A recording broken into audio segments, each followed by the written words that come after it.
Hi there, this is a quick look at setting up appointment schedules, and our scenario is a teacher holding parent-teacher conferences, and we're going to include the steps of creating some general settings, a few extra settings, and sharing that with the people you need to share it with. So let's dive on in and have a quick look.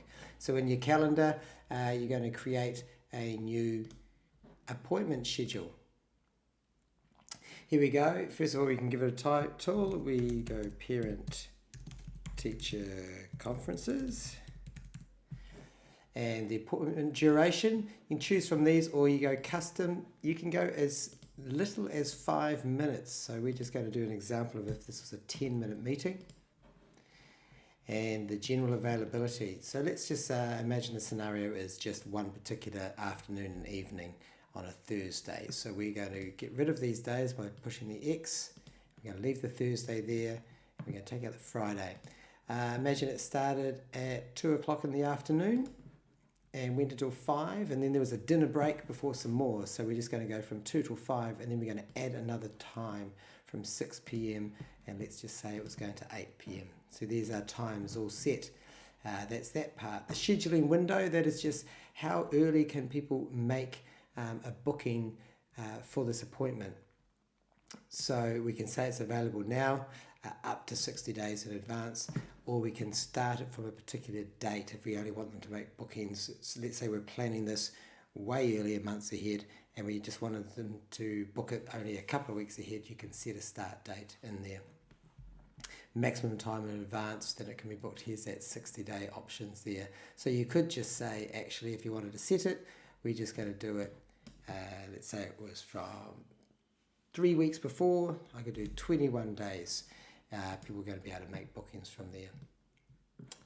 The minimum time, that is how soon. So in this scenario, it's in hours. I'm going to say 24 hours. Let's just say they need to have done it by the day before. So 24 hours. Or you could take that tick off and it's not going to have that limit. And same with this one, you could take that tick off and it's not going to have the limit. Adjusted availability. In our scenario, we're going to imagine there's only one particular day that we're going to be doing it, and that's going to be on Thursday, the 23rd of November. So I click that specific date, and it can keep those times in there that we want. The booked appointment settings. This one in here, we can manage the appointments that will appear on your calendar. That is just about whether or not you want to have a little bit of time in between those appointments. So let's say we were going to have 10-minute appointment and 5-minute gap in between. You could put that in there, and you could also limit the number of bookings. In our scenario, we don't need to limit that, and we're not going to put any spaces in between. You can say which calendars it needs to check for availability if you have more than one calendar as well. Now we're going on to the extra little features. The booking page, by default, it's just going to show your profile. You could change that in your own Google account. The location and conferencing, you could select how they're going to meet, if it's a Google Meet or in person. If it's an in-person meeting, you can say the location. You can just give it a name. It's just going to show that rather than physical location, or you could put in an actual Google Maps location.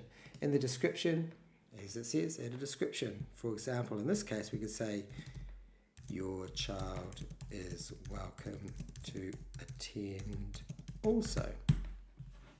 Okay, down here we've got some features that won't be seen by everybody completely. Payments and cancellation policy. For example, in some education workspace accounts, that doesn't even show up. You don't even have that, but you can set those things. If you've got a personal account, it is a premium feature, so you need to upgrade to the Google Workspace Individual for that to even be there.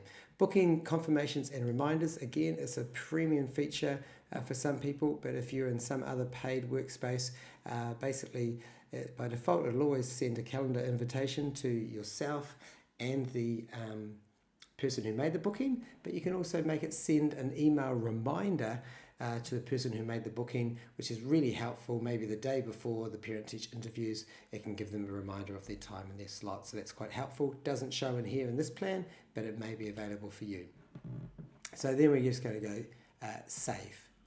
Now we can have a quick little look at what it's going to look like. You can open a booking page and you get to see all of your bookings, what it looks like for the users, and you can also share it. So if you hit share, you can embed it into a website with the pop-up button, or an inline booking page. If you're a business or something, you might want to do that. Or if it's an ongoing, reoccurring one, you might want to input the booking page. But often the link is actually very useful. You can just copy that link and you can send it via email, or just put the link into a PDF or a website if you want. And that is pretty much the setting up of all of those. And you can see in here, you get them listed on the day that you want to be booked. They're the parent-teacher interviews.